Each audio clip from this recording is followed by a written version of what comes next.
Assalamualaikum warahmatullahi wabarakatuh.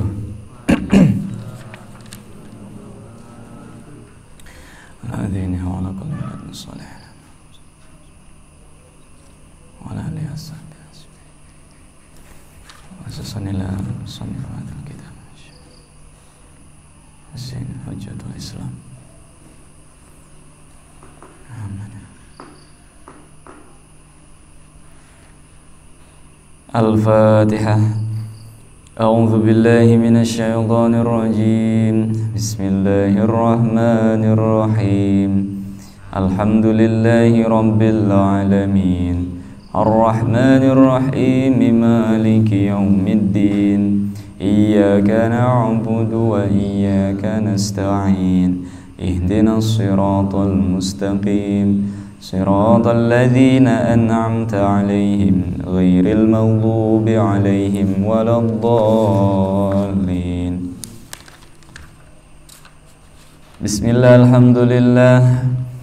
Alhamdulillahil malikil hakim, al-jawadil karim, al-azizir rahim, alladzi khalaqal insana fi ahsani taqwim.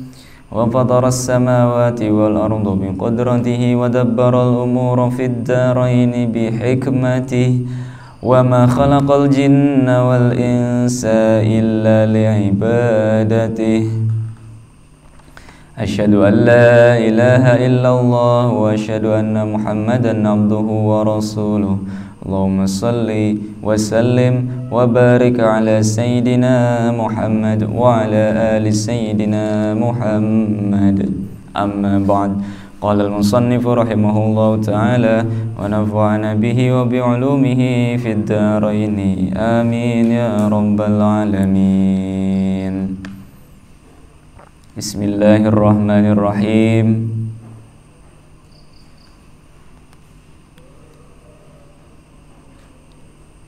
Fa'in qulta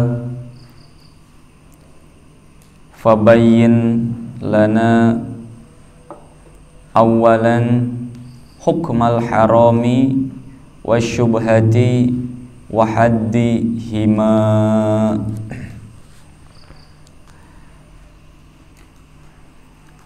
Alhamdulillah,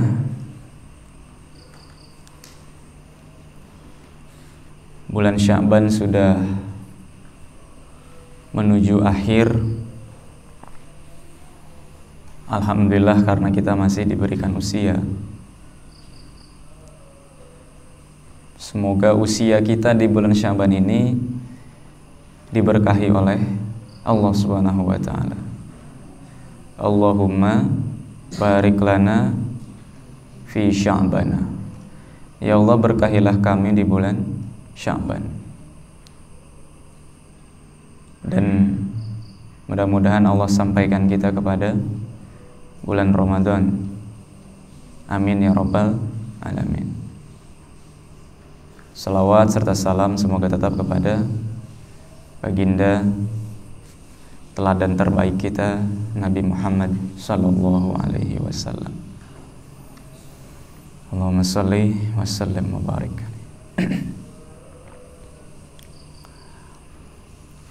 Minhajul Abidin, 10 penjelasan dari fasal perut dan penjagaannya sudah selesai hari Rabu yang lalu. Sekarang Imam Al-Ghazali akan menjelaskan tentang haram dan syubhat. Setelah 10 poin pembahasan mengenai makanan, pencegahannya, kemudian para murid Imam Al-Ghazali bertanya tentang haram dan syubhat. Kalau begitu, apa itu haram, apa itu syubhat? Bagaimana hubungan antara keduanya? Bagaimana kita membedakannya antara haram dan syubhat? Karena setiap membahas 10 poin dari perut dan penjagaannya tentang bahaya terlalu banyak makan, pertanyaan-pertanyaan itu terus-menerus muncul. Haram, syubhat. Karena kan yang dijaga adalah jangan terlalu banyak makan meskipun itu halal.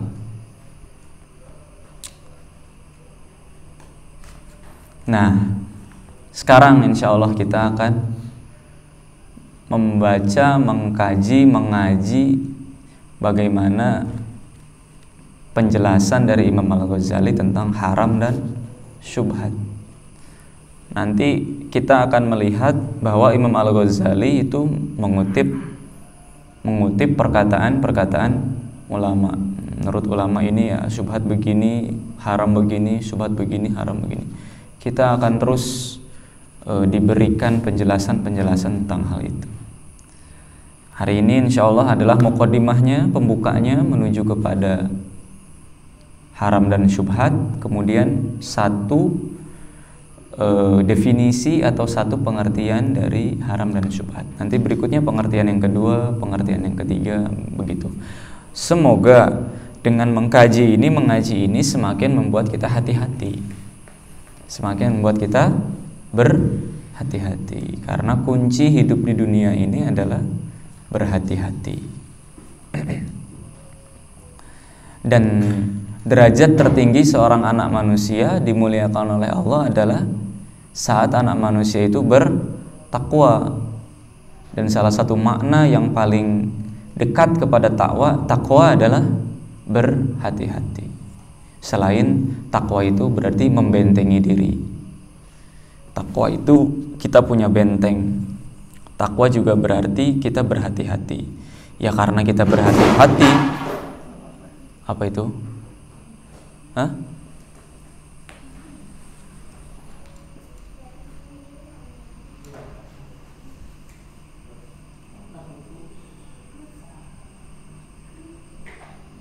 Bukunya atau raknya? Hah? Papannya, bukan gantungannya. Ya sudah, sini lagi.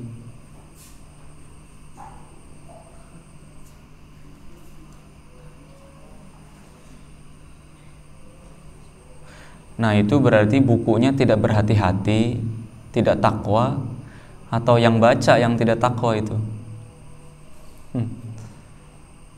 Ya, sederhana ternyata ya contoh dari orang yang bertakwa itu. Kita berhati-hati jangan sampai kita celaka dan jangan sampai orang lain celaka. Oleh sebab itu silahkan nikmati ruang baca itu, silahkan nikmati baca buku-bukunya, tapi kembalikan lagi kepada tempatnya serapih mungkin. Itu ciri yang sederhana di sekeliling kita dari orang yang bertakwa. Dan di awal-awal bab kita waktu ngaji kitab ini kan dijelaskan oleh Imam Al-Ghazali apa itu takwa. Derajat yang mau kita tuju adalah takwa. Dan sesaat lagi kita menuju Ramadan, saum itu untuk mengejar derajat takwa. La'allakum tattaqun, agar kalian mudah-mudahan jadi orang yang bertakwa. Belum tentu jadi takwa. Saum karena la'alla mudah-mudahan kamu bertakwa. Jadi tidak mudah menjadi orang yang bertakwa. Nah, sekali lagi kembali kalau sudah baca buku pada tempatnya seaman mungkin, serapih mungkin. Ada judulnya begini, kita kembaliin jadi begitu. Pas dibaca atas bawah judulnya, pas kita kembaliin jadi begini, bawah atas ya. Kurang takwa. Sejadah juga ini, nggak tahu siapa yang menggelar sejadah yang belakang dari kemarin siang. Ini kaki lah, itu kakinya di mana? Kok jadi di depan? Harusnya kan yang ini di belakang. Jadi nanti kita sujudnya kepada yang biasa diinjak oleh kaki kan gitu. Perhatikan hal-hal yang kecil, bukan karena mendengar ulumnya gitu, tapi karena kita semua ingin menjadi orang yang bertakwa dalam hal-hal yang begitu kita praktekkan. Ya. Fa'in kulta, yang cetakannya sama, baris paling bawah halaman 38. Yang beda cetakannya silahkan dicari halaman berapa. Fa'in kulta, maka jika kamu berkata atau bertanya, ya. Fa'in, maka jika kulta, kamu berkata atau bertanya. Fabayin, maka jelaskanlah, isi pertanyaannya, jelaskanlah. Fabayin lana, kepada kami yang bertanya ini.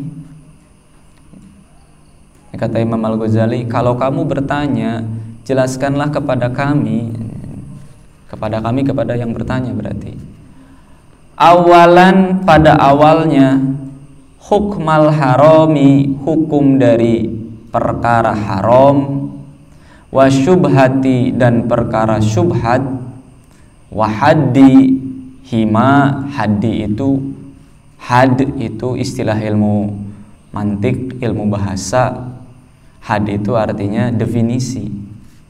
Ada sesuatu yang bisa didefinisikan secara had, ada sesuatu yang tidak bisa didefinisikan secara had, tapi hanya bisa didefinisikan secara rosem.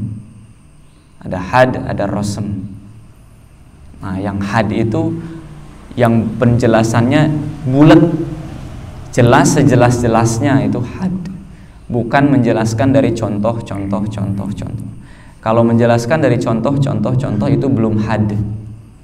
Kalau had itu satu kalimat, satu definisi yang mencakup semua contoh. Fabayyin lana awalan hukmal harami wasyubhati wa haddihima, dan definisinya dari haram dan subhat, hukum haram dan hukum subhat.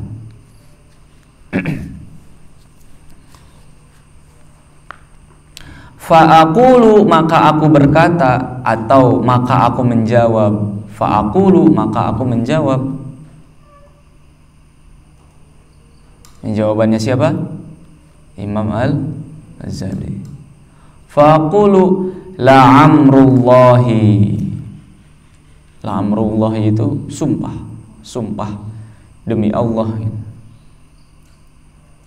Dengan bahasa yang lain selain wallahi,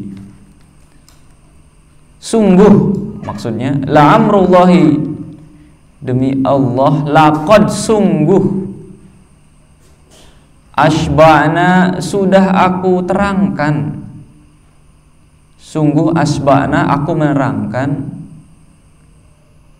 asba'nal qawla fihi, aku sudah menjelaskan fihi, tentang hukum haram dan subhat itu, di dalam asrori muamalatid dini, dalam kitab asror muamalatid din, kitab al-asroru muamalatid din, muamalatud din. Jadi ada kitab yang lain dari Imam Al-Ghazali, judulnya Asror Muamalatid Din. Itu di sana dijelaskan hukum haram dan subhat, lebih detail, lebih jelas, lebih panjang. Jadi kalau mau penasaran bagaimana hukum haram dan subhat menurut Imam Al-Ghazali, nah silahkan kaji kitab Asror Muamalatid Din. Wa dzakarna lahu, dan aku jelaskan, aku terangkan, lahu, tentang hukum haram dan subhat itu,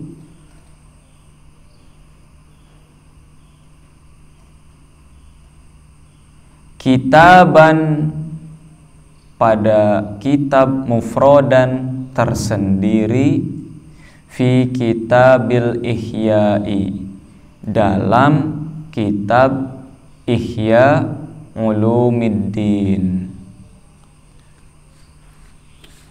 Jadi gini, kitab Ihya Ulumuddin itu tebal. Saking tebalnya itu di dalamnya bisa dijadikan kitab-kitab lagi. Kitab kutub berarti ya.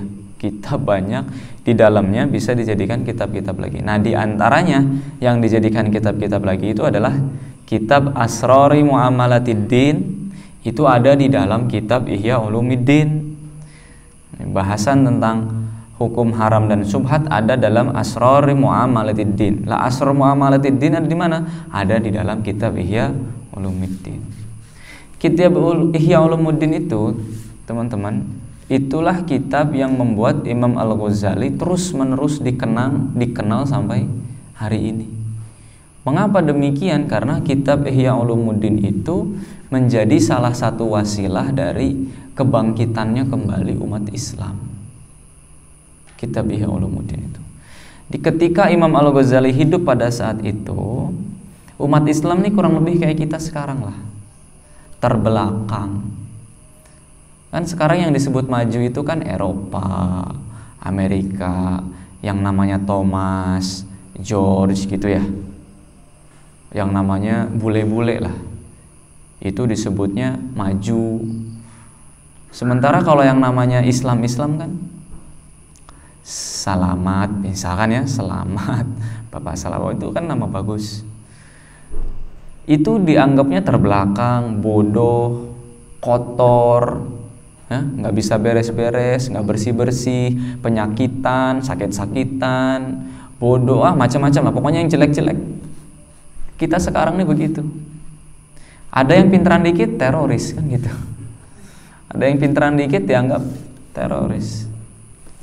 Nah, dulu di zaman Imam Al-Ghazali, bayangkan, ini Imam Al-Ghazali Hujjatul Islam, seorang ulama yang pendapat-pendapatnya itu menjadi hujah, menjadi argumen kuat dari umat Islam. Hidup di masa ketika umat muslim itu sama mirip kayak sekarang, bodoh, terbelakang, apalagi kotor, foya-foya.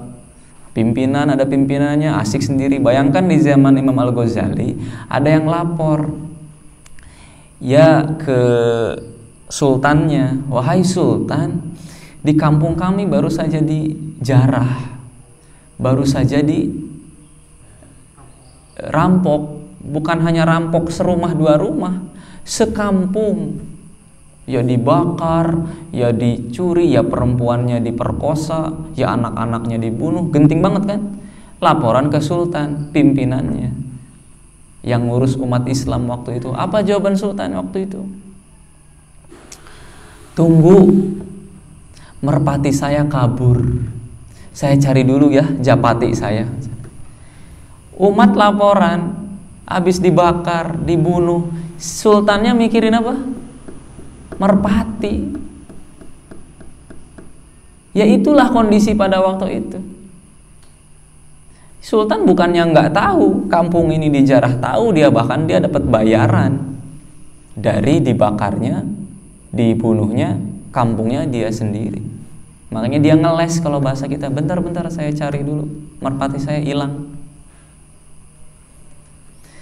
Di zaman yang demikian bodoh, terbelakang, kotor, ternyata ada satu sosok, Al-Imam Hujjatul Islam, Imam Al-Ghazali.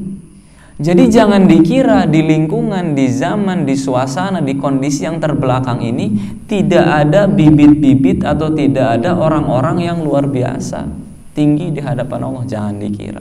Nggak lantas kita pesimis gitu, zaman begini semuanya bodoh, semuanya jelek, pasti semuanya juga begitu.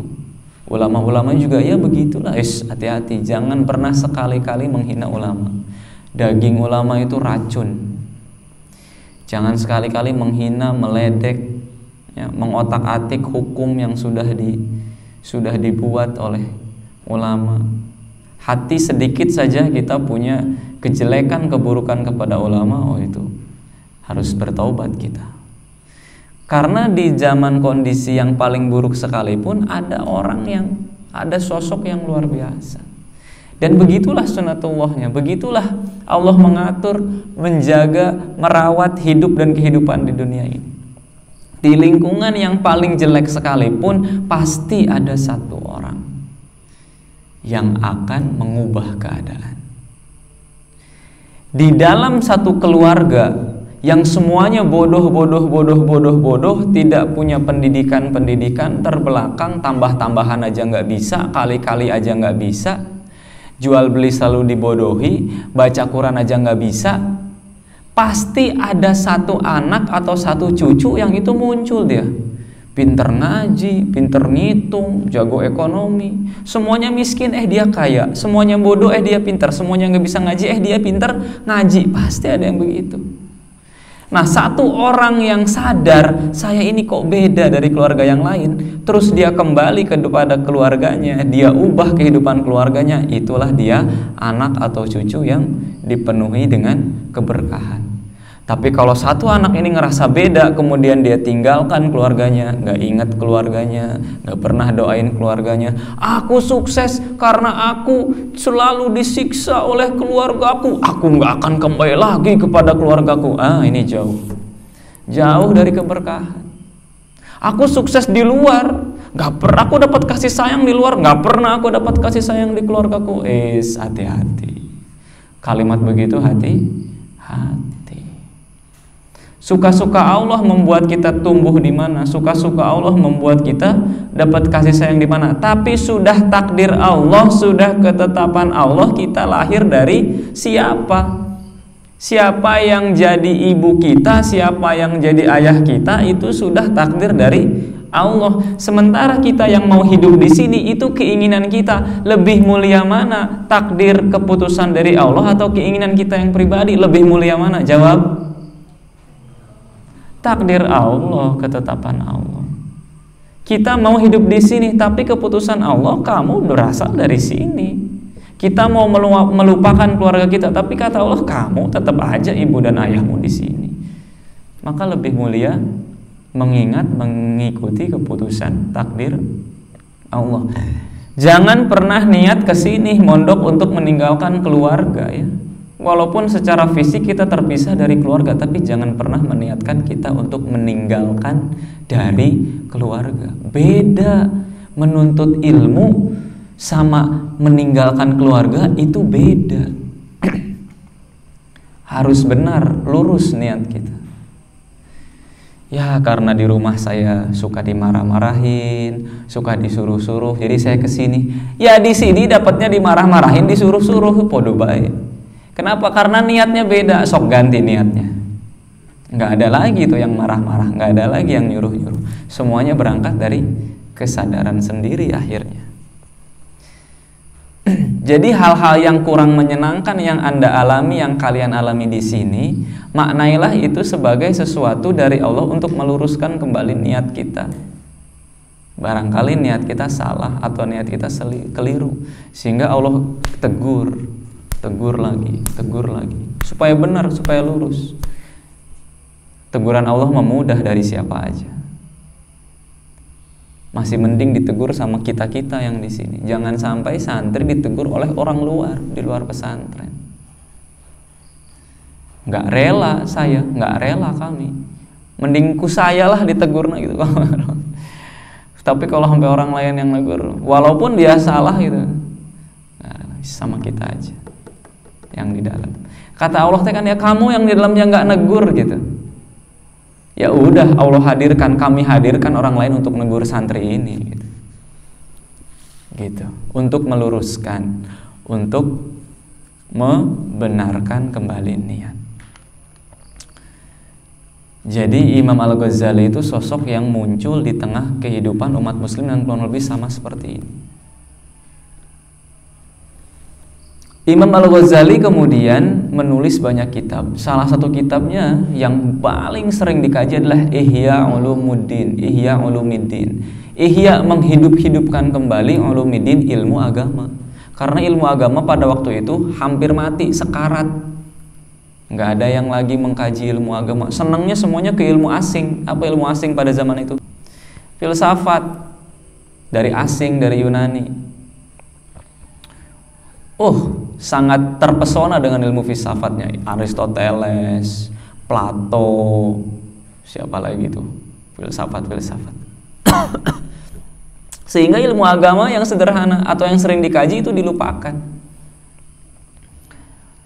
Mungkin kurang lebih sama kayak kita lah. Kalau kita dapat ilmu-ilmu yang bahasa Inggris tuh kita keren ya. Manajemen catering, keren. Manajemen catering di manajemen. Mohon maaf ini kalau yang nyimak dari jurusan itu bagus, alhamdulillah ya. Satu-satunya jurusan manajemen catering cuma ada di UPI, kampus Aulum. Di dunia nggak ada manajemen catering, cuma ada di UPI, Bandung. Di Indonesia nggak ada, di dunia nggak ada.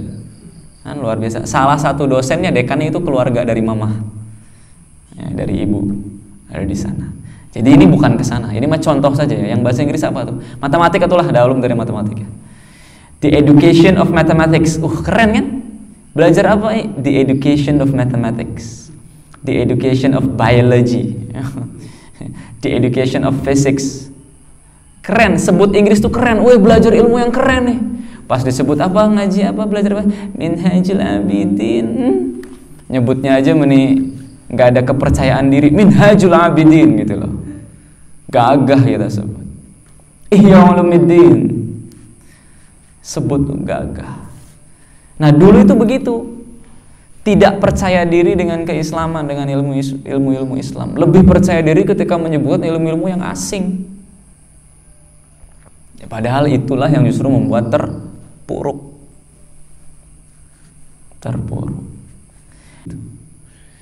Nah itu terjadi dari sejak Imam Al-Ghazali kepada yang begini, umat di bawah, sampai kepada begini luar biasa kualitasnya. Itu terjadi hanya dalam waktu 80 tahun saja. Tidak terlalu lama. Jadi jangan dikira perubahan itu waktunya lama. Indonesia merdeka berapa tahun?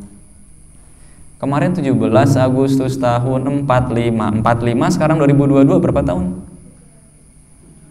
Ayo matematika lila. Suwe. Berapa tahun? 76. Ya, nah tunggu. Kira-kira 4 tahun lagi lah. Ya. Kalau mengikuti itu ya. Kitanya jarang ngaji Imam Al-Ghazali ya. Malah dianggap Imam Al-Ghazali, subhanallah, dianggap tidak berkapabilitas keilmuannya. Ada yang begitu. Na'udzubillahi min dzalik. Makanya ada tuh di sana buku tipis otoritas Imam Al-Ghazali dalam ilmu hadis. Membalikan apa? Otoritas itu apa? Keilmuan, bahwa beliau memang sosok yang ahli hadis gitu. Karena difitnah beliau tidak ahli hadis, terutama di kitab Ihya-nya. Banyak hadis palsu katanya. Dibantah tuh. Otoritas Imam Al-Ghazali dalam ilmu hadis. Ahli hadis beliau.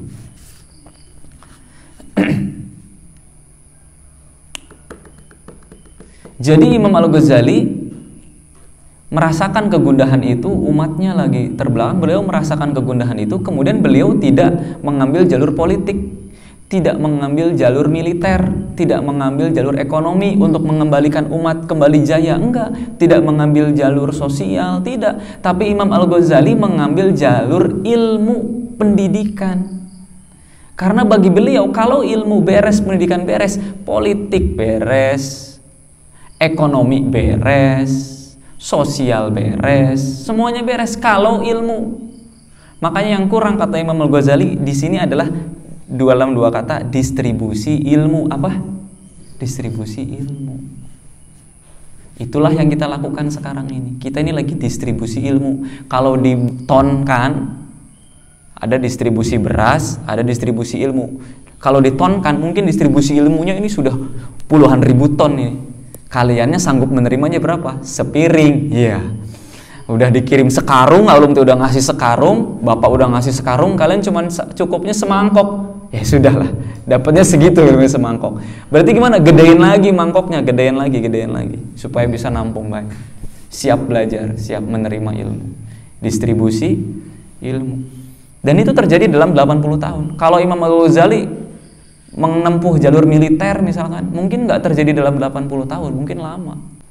Imam Al-Ghazali. Dan satu lagi, belajar kepada di tempat yang lain yang juga melakukan distribusi ilmu di waktu yang bersama dengan Imam Al-Ghazali adalah Sultanul Aulia Syekh Abdul Qadir Al-Jailani. Jangan dikira itu orang sembarangan. Syekh Abdul Qadir Al-Jailani hidup semasa dengan Imam Al-Ghazali, dua sosok yang luar biasa ini. Di zaman ketika orang-orang sedang terpuruk-puruknya. Dan yang dilakukan oleh beliau berdua adalah dengan ilmu, ngajar aja. Syekh Abdul Qadir Al-Jailani itu kalau ngajar penuh. Kita kalau sekarang ngelihat foto-foto Ustadz Abdul Somad penuh itu ya, itu kan wajar karena ada sosial media, ada WA, ya kan, kumpul kan gitu. Dulu kan nggak ada WA, nggak ada apa-apa, murni dari cerita mulut ke mulut aja. Dan itu sampai ke sana jauh, mungkin pasti lebih banyak dari Ustadz Abdul Somad, Zakir Naik, pernah lihat kan? Ratusan ribu itu orang. Itu Syekh Abdul Qadir itu begitu dulu. Dan hebatnya salah satu karomahnya Syekh Abdul Qadir Al-Jailani adalah setiap yang hadir tergerintas hatinya, saya mau nanya ini, saya mau perkara ini, itu langsung dijawab di sini nih. Langsung dijawab, dibahas saat itu juga. Ini jawabannya, ini jawabannya. Jadi nanya tuh nggak usah tulis kertas, aku nanya begitu jauh dari belakang kan gitu ya. Sekarang kan begitu, baca penanya dari ini, penanya dari ini, penanya dari ini, atau ngacung pakai mic, nggak usah. Dalam hati aja cukup. Aku punya pertanyaan ini, dijawab langsung di sini sama beliau, Syekh Abdul Qadir Al-Jailani. Tapi beliau bukan Sultanul Ulama, tapi Sultanul Aulia, sultannya para wali, kekasih Allah. Ada lagi Sultanul Ulama, beda lagi, namanya Syekh Izzuddin bin Abdussalam. Nantilah insyaallah. Kitabnya Syajaratul Ma'arif lagi ngaji belum sama bapak ke bapak gitu. Syajaratul Ma'arif itu Syekh Izzuddin bin Abdussalam, Sultanul Ulama. Kembali lagi ke sini. Lakinna, sementara nusyiru, aku jelaskan, ila kalimatin, pada kalimat-kalimat mufrodatin yang tersendiri, bihaitsu, dengan berharap, tasilu, hasil, ila, kepada, fahmi, memahamkan, dhaifil, yang lemah, al-mubtadi, itu ada titiknya, al-mubtadi, yang mula belajar, id maksudu, ketika maksudnya hadal kitabi, ya kitab ini. Jadi maksudnya begini, kitab Minhajul Abidin ini juga menjelaskan tentang subhat dan haram, tapi kalimat-kalimatnya itu disesuaikan untuk ad-dhaifil mubtadi, untuk orang fahmid dhaifil mubtadi, untuk orang yang fahamnya lemah ya, masih fahamnya masih awal lemah, dan mubtadi dan awal-awal gitu, baru awal-awal belajar agama. Sementara yang sudah expert, udah tinggi, silahkan kaji subhat dan haram di Ihya Ulumuddin gitu. Tapi kalau baru awal belajar ya di sini, di Minhajul Abidin ini. An yantafi'a, bahwa yantafi'a ini, kitab ini bermanfaat, bihil mubtadi, bagi yang awal belajar agama itu, fil ibadati, dalam ibadahnya, supaya langsung bermanfaat dalam ibadahnya. Kitab ini nih disusun, wa yu'inat talibi, dan memberikan pertolongan kepada taliba, wa yu'inat taliba, dan memberikan pertolongan kepada taliba, yang belajar, santri maksudnya, murid-murid. Jadi kalimat-kalimat dalam Minhajul Abidin ini memang disesuaikan untuk yang baru belajar, agar bisa memberikan manfaat kepada yang baru belajar dalam ibadah-ibadahnya, dan bisa memberikan pertolongan kepada murid ya, yang mengkaji kitab ini. Begitu. Apa? Nanti insya Allah ya, berikutnya, pertemuan berikutnya kita akan mulai satu penjelasan tentang syubhat dan haram dari Imam Al-Ghazali, insya Allah Rabu berikutnya. Mudah-mudahan apa yang kita kaji barokah, manfaat, terutama kita mendapatkan keberkahan dari musannif hadal kitab, penyusun kitab ini, Imam Al-Ghazali. Amin ya Allah ya Rabbal alamin. Rabbana anfa'na bima 'allamtana, Rabbi 'allimna alladhi yanfa'una, Rabbi faqihna wa faqih ahlana wa qarabatil lana fi dinina.